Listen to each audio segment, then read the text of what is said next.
Hello guys, मैं हूं सविता। स्वागत करती हूँ आप सभी का सत्याज रिएक्शन हब में। कैसे हैं आप सभी? मैं उम्मीद करती हूँ आप सब अच्छे होंगे, स्वस्थ होंगे, मस्त होंगे। तो गाइस, अगर आप हमारे चैनल पर नए हैं तो चैनल को सब्सक्राइब करना ना भूलें। प्लीज सब्सक्राइब जरूर करें और बेल आइकन जरूर प्रेस करें, जिससे कि हमारा अगली वीडियो का नोटिफिकेशन आपको प्राप्त हो सके। चलिए हम शुरू करते हैं अपना आज का रिएक्शन ब्लॉग। तो आज के हमारे रिएक्शन ब्लॉग में है जगत भैया की बहन क्यों नहीं आई पार्टी में। और दूसरा टॉपिक है कि ये जो पार्टी में ये खाने पीने की व्यवस्था आज से फर्श तक की बात चल रही है, वो क्यों, ऐसा क्यों था, ऐसा क्या हुआ, कैसे हुआ, इसके बारे में हम आपसे बात करते हैं। तो गाइस, पहला टॉपिक मेरा जैसा कि है कि जगत भैया की बहन क्यों नहीं आई पार्टी में। हाँ, ये तो बनता है भाई, क्यों नहीं आई वो।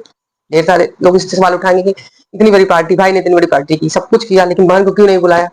ऐसी क्या बहन और भाई के बीच ऐसा क्या हो गया था कि इतनी दूरियां हो गई भाई की बहन को बुलाया ही नहीं भाई। हाँ यार, अपने भाभी का बर्थडे था, है ना, और बहन नहीं, ननद नहीं आई भाई। भाभी की बर्थडे में ननद नहीं आई, क्या हो सकता है। ऐसा क्यों किया माँ जगत भैया ने, ऐसा क्यों किया, क्यों नहीं बुलाया आपने अपनी बहन को, क्यों नहीं बुलाया, ऐसा क्या कर दिया था उन्होंने। बोलिए, क्या कर दिया था उन्होंने ऐसा। तो गाइस, इस बारे में मैं बात करती हूँ आप लोगों से कि पूजा का वीडियो मैंने देखा, उनकी बहन का, जगत भैया की बहन का मैंने वीडियो देखा। तो उसमें उन्होंने न आने का कारण ये बताया। उन्होंने ये भी कहा कि लोग मुझे ट्रोल कर रहे हैं कि बहन को बुलाया ही नहीं, पूछा ही नहीं, बहन को पूछा ही नहीं। तो उन्होंने ऐसा ये कहा कि नहीं, मेरे भैया ने मुझे कई बार फोन किया, भाभी ने मुझे कई बार फोन करके बुलाया, भैया ने भी कहा कि तुम्हें आना पड़ेगा, आना पड़ेगा, एक दिन के लिए ही आना पड़ेगा, लेकिन तुम्हें आना पड़ेगा। और भाभी ने फोन किया, प्रिंस ने भी फोन करके कहा दीदी एक दिन के लिए आ जा, मीना ने भी फोन किया, मतलब सारे फैमिली के लोग, मम्मी भी, सारे लोग फोन किए। उनकी बहन का ऐसा कहना था, सारे लोगों ने फोन किया, लेकिन क्योंकि आज उनकी बहन मंगलवार में रहती है और उनके बच्चों का एग्जाम था, उनके बच्चे का एग्जाम था, इस वजह से उनके बच्चे का भी एग्जाम था और उनको थोड़ा सा उनकी तबीयत भी सही नहीं थी। इस वजह से वो पार्टी में नहीं आ पाई, क्योंकि उनका ये कहना था कि बच्चों की जो बेसिक चीजें होती हैं वो मजबूत होनी चाहिए आगे बढ़ने के लिए। अगर आज बेसिक मजबूत है तो आगे से और मतलब बच्चों को सारी चीजें आसान हो जाती हैं। इस वजह से वो बच्चों की एग्जाम में उसे बेसिक चीजें जितनी भी होती हैं वो सब बच्चों के साथ साझा करती हैं, बच्चों को बताती हैं सारी चीजें। तो उनका मानना यही था कि अगर हम चले एक दिन के लिए पार्टी में चले गए और फिर इधर उधर सब हो जाएगा, काफी बच्चों का नुकसान होगा, इस वजह से वो नहीं आई। उनका यही कहना था। उनका ये भी कहना था कि कोई ये ना सोचे भाई कि नहीं बुलाए थे, पार्टी में नहीं बुलाए, ऐसा कुछ नहीं था। वो मेरे भाई हैं, मुझे कि नहीं बुलाएंगे तो किसको बुलाएंगे। हाँ, सही कहा आपने, बिल्कुल सही कहा, क्योंकि वो आपके भाई हैं, आप अकेली बहन हो अपने भाइयों की, आपको नहीं बुलाएंगे तो किसको बुलाएंगे, है ना। आप अकेली बहन हो, प्यारी बहन हो, तो आपको तो बुलाना बनता है, क्यों नहीं बुलाएंगे भाई। तो एक टॉपिक आप लोगों ने जान लिया कि क्यों नहीं आई थी, क्या कारण था। तो कारण यही था कि वो अपने बच्चों में व्यस्त थी और वो कुछ हेल्थ इशू भी थे उनको, इसकी वजह से वो नहीं पहुंच पाए। मैंने अप्सरा मॉम को ब्लॉग देखा तो उन्होंने ये भी बताया कि पूजा के ससुराल से ढेर सारा सामान आया था, खेती वाला, भाई जो खेतों में होता है, खेतों में तो सब्जी वगैरह ये सब तो खेतों में ही होती है आंटी जी, ये पत्थरों वत्थरों पर तो होती नहीं, तो खेतों में मिट्टी में ही होती है। तो आंटी जी बहुत ही खुश थी, क्योंकि वो सामान पूजा के ससुराल से आया था और उनके ससुर जी लेकर आए थे। उनके ससुर जी लेकर आए थे, उसमें सब्जी वगैरह थी और उनकी जितिया आने वाली है तो उसके सारे सामान थे। तो उसके लिए उनके ससुर ने सारी चीजें लेकर आए थे जो पूजा ने कहा था शायद बेंगलोर ले जाने के लिए। तो इन लोगों के पास ही रह गया वो सामान, कुछ कारणवश से नहीं पहुंच पाया पूजा के पास। तो वही बड़ी खुश थी यार, मतलब कि गाँव की चीजें मिल गई, गाँव की चीजें मतलब खेतों की चीजें मिल गई, जो लोग अपने से खेती करते हैं उसकी चीजें, मतलब हाँ ये तो है भाई की खेती करने में और अपने खेतों की चीजें खाने में जो इंटरेस्ट रहता है, जो मजा आता है यार, जो अच्छी लगती है, जो टेस्ट रहता है, वो खरीदी हुई चीजों में टेस्ट नहीं रहता, बाजार से कितना भी खरीद लो। तो वो बहुत ही ज्यादा खुश थी भाई कि वाह, आज तो मुझे गाँव की चीजें मिल रही है खाने को, क्या टेस्ट रहेगा, आज का टेस्ट तो अलग ही है। हाँ, तो बहुत ही ज्यादा खुश थी भाई, वो निकालते जा रही थी थैली से, क्या क्या है, अरबी के पत्ते थे शायद, उसके लिए वो बोली कि हमारे यहाँ बहुत बनते हैं। हाँ, अरबी के पत्ते के अच्छे लगते हैं, पकौड़े टाइप के बनते हैं, बहुत अच्छे लगते हैं। वो इतने पत्ते थे भाई, इतना पत्ता, इतनी खुश हुई कि इतने ढेर सारे पत्ते आ गए, इतने ढेर सारे। अरे आप तो 4 दिन बनाओ ना आंटी, ढेर सारे हैं तो आप 4-5 दिन आप तो फ्रिज में रख रख के काम करो, ये क्यों कर रही हो, ढेर सारे हैं भाई, आपको पसंद है आप लोगों को ज्यादा, तो आप लोग बनाओ, अच्छा मजे लो भाई, जब तक है गाँव का है, अपने खेतों का चीज है, तो आप जब तक चले तब तक आप उसका मजा लो, खाओ अच्छे से। और तुरई थी, मक्का था, तरोई थी, तरोई के लिए बोल रही थी कि वहाँ सिवान में उनकी 100 रुपए किलो। भाई नहीं, मेरे यहाँ नहीं आंटी, मेरे यहाँ तो 20-30-40 रुपए में मिल जाती है किलो में, केजी, इतने केजी मिल जाती है। आपके यहाँ 100 रुपए बता रही है, तो बहुत महंगी है भाई, बहुत ही महंगी है तुरई। पता नहीं क्यों इतनी महंगी है। और जो इनका ये जीतिया त्योहार है, क्या है गाइस, इसमें कहते हैं कि तुरई जो होती है उसका मतलब काम आता है। ये लोग बता रहे थे कि सारा बहुत सारी उसमें काम में आती है वो, तो इस वजह से शायद महंगी हो उधर, ये भी हो सकता है। फिर लेकिन इस समय सब्जी थोड़ा सा महंगी है बरसात के टाइम में। हाँ, आंटी जी भाई फ्री में सब्जी पाकर इतनी खुश हुई, इतनी खुश हुई, मैं बता नहीं सकती कितनी खुश हुई, बहुत ही खुश थी। तुरई भी गाँव की देसी तुरई थी, वो भी मस्त थी। और मक्का अपने खेतों का था, वो भी मस्त था, सब कुछ बहुत अच्छा था। मुझे देखकर लग रहा था यार, वाह, मुझे भी लग रहा था कितनी टेस्टी होगा, ऐसा मुझे भी मिल जाए। तो गाइस हम लोग बाहर रहते हैं तो ये सारी चीजें गाँव की पहुंच नहीं पाती हम लोगों को। अब कभी गाँव की चीजें अगर मिल गई ना, जैसे गाँव का दूध हुआ, अगर वो मिल गया तो वाह अमेजिंग, इतना टेस्ट रहता है अपने घर के दूध में, गाँव के दूध में, बता नहीं सकती। और गाँव की सब्जियां मिल गई तो वाह, बरसात वाली गाइस, ये इस सीजन वाली सब्जी जो है ना गाँव में, जो अपने आप होती है, अपने आप फलती है, सारी चीजें फलाते हैं, बहुत गजब का टेस्ट उसमें होता है, क्या बात है। तो गाइस मैं बता दूं, आंटी जी मेरी बहुत ज्यादा खुश थी। तो आंटी जी आप ऐसे ही खुश रहिए, ऐसे ही खुश रहिए, मुस्कुराते रहिए।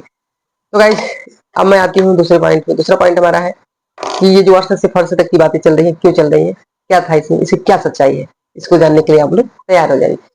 तो इसकी सच्चाई तो आंटी जी ने नहीं बताया, उन्होंने अंकल जी पर थोप दिया कि आप ही फंसो, आप ही जवाब दो। उन्होंने अंकल जी को ही फंसा दिया इसमें। तो अंकल जी ने बखूबी जवाब दिया, ऐसा नहीं है कि नहीं दिए, अंकल जी सब बहुत ही अच्छे हैं, उन्होंने बखूबी जवाब दिया भाई कि इसकी कहानी ये है, इसकी सच्चाई ये है कि सारी जिम्मेदारी जो है वो सब अंकल जी को दी गई थी खाने पीने की। वो जिम्मेदारियां सब अंकल जी के पास ही थी, दूसरे के पास नहीं थी। तो उसकी व्यवस्था सब अंकल जी ने किया था। तो उन्होंने ये कहा कि वहां पे 3,000 लोग आने वाले थे, 3,000 लोगों की व्यवस्था की गई थी, वहां पर 3,000 लोग आने वाले थे। और 3,000 लोग आने वाले थे, तो उसमें ये अंकल जी का कहना ये था कि ये जो मतलब हम लोगों ने व्यवस्था इसलिए नहीं की, बैठने की व्यवस्था नहीं की गई थी, इसलिए नहीं की गई थी कि वो कह रहे थे बफर था, और उसमें बैठने की व्यवस्था हम लोग नहीं किए थे, इसलिए नहीं किए थे कि क्योंकि उसमें जो उनके कहने का मतलब ये था कि इतने सारे लोग रहेंगे और इतनी सारी बैठने की व्यवस्था तो हो नहीं पाएगी, है ना। बहुत हो जाएगी, 1,500 लोगों के लिए हो जाएगी बैठने की व्यवस्था, और 3,000 लोग आने वाले थे, 3,000 लोग आए थे, उनका ऐसा कहना था 3,000। देखिए हम लोग गिनने तो जा नहीं रहे, एक बंदे को गिनेंगे, आदमी देख कर ही पता कर लेता है कितने लोग थे। देखिए मुझे तो सच्चाई रियल नहीं पता है, लेकिन उनका कहना है कि 3,000 लोग थे। और आंटी जी का कहना था कि 3 नहीं, 4 और 5 भी थे, 5 थे, 3 कहाँ, 4-5,000 आए थे। देखिए उनका कहना है, और हमें देखिए ये चीजें पता नहीं है रियल में कितने लोग थे, क्योंकि हमने गिना नहीं। हाँ, संख्या दिख रही थी काफी पार्टी में। तो उनका कहना था कि भाई कोई खड़ा होकर खाए, जैसे कोई बैठ के खाए, जैसे सीटें कम है, कुर्सी कम रहेंगी, कुर्सियाँ 3,000 लोग, तीनों लोग 1,000 लोग साथ में उठ कर खाने का, तो भाई व्यवस्था तो एक ही रहेगी, 4 या 500 या 1,000 लोगों की ही रहेगी, तो इतने लोग तो बैठ जाएंगे और लोग खड़ा होकर खाएंगे। तो ये चीज कह रहे थे, ये अच्छा नहीं लगा हम लोगों को ये चीज करने में कि अरे यार कोई बैठ के खाए, कोई खड़े होकर खाए, तो ठीक नहीं है। तो हम व्यवस्था ही नहीं करते हैं बैठने की, सारे बैठ के खड़े होकर खाएं, जिनको बैठना हो सीधे सीधे फर्श पे खाएं भाई। वो फर्श पे खाए भाई, फर्श पे ही खा रहे थे वो लोग, मजा आ रहा था, कुछ भी नहीं बिछाया था, कुछ बिछा हुआ नहीं था, वो नीचे जमीन पर फर्श पर खा रहे थे। उनका ये भी कहना था यार सारे लोग फर्श पे खा रहे थे, तो मतलब गांव वाली फीलिंग आती थी पहले की, कि पहले नीचे बैठ के खाना। हाँ दीदी आपकी बात सही है अंकल जी, नीचे बैठ के खाना बहुत मतलब बहुत ही अच्छा लगता है, सबको अच्छा लगता है कि यार खाना तो नीचे बैठ के खाना चाहिए, कुर्सी में जो है आज के जमाने में जो भी इस इसमें आ गए हैं भाई, आज के फैशन के दौर में, तो ये सारी चीजें नहीं अच्छी है। लेकिन ये गाँव वाली व्यवस्था जो थी काफ़ी अच्छी थी, अंकल जी की बेस्ट थी। और अंकल जी का ये भी कहना था भाई इतने बड़े बड़े यूट्यूबर जो हैं वो नीचे बैठ के खा रहे हैं, इससे और ज़्यादा खुशी की बात क्या हो सकती है। और वो लोग ये भी बोल रहे थे कि हाँ वाकई में बेस्ट है अंकल जी, बेस्ट है ये चीज़ें, बहुत अच्छा लग रहा है हमें नीचे खाने बैठ के खाने में सभी को। तो जब जिस खा रहे हैं उनको कोई दिक्कत नहीं, तो हमें क्या दिक्कत होनी चाहिए भाई, जो नीचे बैठ के, जिसको नीचे बैठ के खाने का शौक है, अच्छा है, नीचे बैठ के खाना अच्छी बात है। और एक बात ये भी थी कि अंकल ये भी कह रहे थे एक बात भाई कि लाइन में लगे थे लोग खाने के लिए, लाइन में लगे थे सारे, क्योंकि इतने सारे लोग आए थे, सब्सक्राइबर ऑडियंस सभी कोई आया था, तो लाइन में लगे थे सब। तो अंकल जी का ये कहना कि जितने यूट्यूबर वगैरह थे उनसे भी कहा जा रहा था, जो बड़े लोग थे उनके भी कहा जा रहा था कि आपके लिए खाना हम मंगवा देते हैं तुरंत, आप लाइन में मत लगे। तो वो लोग कहा नहीं नहीं, जैसे लाइन में लग के सब ले रहे हैं वैसे मैं भी लूँगा, हम लोग भी वैसे ही लेंगे खाना, ऐसा नहीं है कि हमें अलग से खाना है, सबके साथ हैं। हाँ तो वो अपना तो दिखाएंगे ही भाई कि हम अपने क्योंकि उसमें सभी के ऑडियंस आए होंगे, सभी के सब्सक्राइबर रहे होंगे, तो भाई अब इतनी गुंडागर्दी तो वहाँ करेंगे नहीं, वो तो बनेंगे ही। हाँ, हम सब की तरह हम भी हैं, जब ये नहीं दिखाएंगे तो ऑडियंस खुश कैसे होगी उनके ऊपर, है ना। तो ये तो बनता है दिखाना, है ना अंकल जी। और अंकल जी ने एक बड़ी बात ये भी कही है भाई, उन्होंने ऐसा कहा कि हम क्या हैं ये हम जानते हैं, हमें क्या करना है ये हमें जानना है, क्या करना दूसरों को नहीं, है ना। हमें क्या करना है वो हम जानते हैं, हमें कैसे रहना है ये हम जानते हैं। सही बात है भाई, अपने आप से आप पूछिए कि आपको कैसे रहना है, क्या क्या करना है। दूसरों के कहने पे बिल्कुल मत चलिए, किसी को भी नहीं चलना चाहिए, है ना। हम कैसे हैं ये हम जानते हैं, हम अपने आप को बेहतर तरीके से जानते हैं कि हम कैसे हैं। बाकी बाहरी बंदा तो कुछ भी समझ सकता है, तो बाहरी लोगों की बातों में मत आइए, क्योंकि बाहरी लोग जो होते हैं अगर उनकी बातों में आप आने लगेंगे तो आप भाई हमेशा आपका दिमाग जो है वो इधर उधर ही चलती रहेगी, और आप अपनी लाइफ में कुछ भी नहीं कर सकते, कुछ भी नहीं कर सकते। आप जो सोचते हैं, आपको जो अच्छा लगता है आप वही करिए, किसी की बातों में कोई क्या कहता है तो उस पर ध्यान मत दीजिए, खुश रहिए, हमेशा खुश रहिए। तो गाइस अंकल जी की बातें यहाँ पूरा हो गई, ये लोग नहीं ऐसी ऐसी व्यवस्था थी खाने पीने की उनकी। फिर यहाँ पे आती है हमारे आंटी जी की एक बात और है भाई, कि आंटी जी की किसी सब्सक्राइबर ने उनके लिए गिफ्ट भेजा था, गिफ्ट, क्योंकि आंटी जी के लिए बहुत सारे गिफ्ट मिले थे, वो बता रहे थे कि हमें बहुत सारे गिफ्ट मिले हैं, लेकिन अभी गिफ्ट उनके पटना में है सारे। एक गिफ्ट है जो वो अपने पास लेके गई थी, तो कोई सब्सक्राइबर उनकी भेजी थी वो गिफ्ट, तो वो गिफ्ट वो दिखा रही थी भाई, उसमें वो था चूड़ी थी, तो उनको बहुत पसंद आई चूड़ी। तो आंटी जी धन्यवाद, आंटी जी ऐसे ही आप पसंद करते रहिए, जितने भी आपको सब्सक्राइबर या ऑडियंस कुछ भी भेजे आपको पसंद आना चाहिए, इससे ऑडियंस जो है आपको खुश होती है ना। और हमारी आंटी जी ने भी बताया, आंटी जी को भी ट्रोल किया जा रहा था भाई कि सचिन ने व्यवस्था नहीं की, अपने मम्मी पापा के लिए व्यवस्था नहीं की, अपने घर वाले की व्यवस्था नहीं की रुकने के लिए, उन लोगों को होटल में नहीं रुकने दिया। तो उनका ये कहना था कि होटल जो था वो फ्लैट जो था वो उनका ही था, वो फ्लैट उनका ही था जिसमें लोग रुकते थे। तो उन्होंने कहा कि वहाँ पहले हमारा कोचिंग चलता था, वहाँ पे पहले कोचिंग चलता था, फ्लैट था उनका ही। तो वो बोल रही थी कि अगर हमारा फ्लैट हमारा है तो हमें रुकने से कौन रोक सकता है, हम बिल्कुल रह सकते हैं, हम बिल्कुल रुक सकते हैं, एक दिन नहीं जितने दिन हमारा मन हो उतने दिन हम रुक सकते हैं, क्योंकि फ्लाइट मेरा है।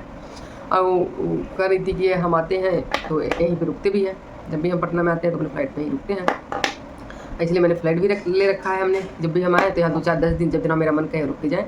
तो जब फ्लाइट उनका ही है तो उन्हें रोकने से कौन मना कर सकता है भाई, बिल्कुल रुक सकती हैं वो अपने लोगों से। और अंकल जी भी कह रहे थे कि हमने वहाँ पे इसलिए रखा, अपने फ़्लाइट पे इसलिए रुके हम लोग, क्योंकि वहाँ पे लोग जो थे जो अच्छे से, हम जितने भी सब्सक्राइबर आएंगे, इतनी भीड़ में जितने भी लोग हमसे मिलने जाएंगे तो हम उनसे अच्छे से बातचीत कर सकते हैं, बढ़िया से, वहाँ शांत माहौल था तो सारी चीज़ें अच्छे से हो पाती। तो यही कहना था गाइस हमारे आंटी जी और अंकल जी का। तो आप लोगों को जितनी भी ट्रोलिंग हो रही है, जितने भी सोशल मीडिया पे चीज़ें बनाई जा रही हैं, कोई कुछ कह रहा है तो कोई कुछ कह रहा है, से फर्श तक की कहानी तो कोई कुछ कह रहा है, तो देखिए गाइस मैं एक बात बता दूं कि अगर इतनी बड़ी पार्टी है तो उसमें कमियां 100% सारी चीज़ें अच्छा नहीं होगा, कमियां आएंगी ही आएंगी, उसमें सारी चीज़ें 100% नहीं अच्छा होगा, कमियां तो आएंगी ही आएंगी। तो देखिए 100 में 25% कमियां तो आती हैं। खैर इनके यहाँ कमियां ज़्यादा नहीं दिखी, कोई भी कमियां नहीं दिखी, क्योंकि जब नीचे बैठने का सभी को बहुत अच्छा लगा नीचे बैठ के खाने में, तो इसमें हम क्या कर सकते हैं, हम कौन सी कमी क्यों निकालें हम भाई। और नीचे बैठना कोई गुनाह थोड़ी ना है ना। क्या आप अपने घर नीचे नहीं बैठते हो फर्श पे, बिल्कुल बैठ सकते हो आप, ऐसी कोई बात नहीं है। और जिस दिन जब तक आप कितना भी आप सोना चांदी खा लो, कितने भी सोने चांदी के बर्तन में खा लो, कितनी भी सोने कुर्सी में बैठ के खा लो, लेकिन जिस दिन आप मरेंगे उस दिन आपको अर्थी जो है नीचे ही रखी जाती है, नीचे ही रख के जला जाता है। वो आसमान में आप सोने की कुर्सी नहीं जाती, वहाँ पे लिटा के जला दे, ऐसा नहीं है। तो खास था, अच्छा था, सब कुछ ठीक था, उसमें कोई कमी निकालने जैसी कोई बात नहीं थी। तो फ्रेंड आज की वीडियो का यहीं पर एंड करते हैं। उम्मीद है कि आप सभी को वीडियो पसंद आई होगी। अगर वीडियो पसंद आई हो तो वीडियो को लाइक शेयर जरूर करें, और चैनल पर नए हैं तो चैनल को सब्सक्राइब करना बिल्कुल भी ना भूलें, और बेल आइकन जरूर प्रेस करें, जिससे कि हमारी वीडियो का अगला नोटिफिकेशन आपको मिल सके, प्राप्त हो। तो मिलते हैं नेक्स्ट वीडियो में, बाय बाय, टेक केयर।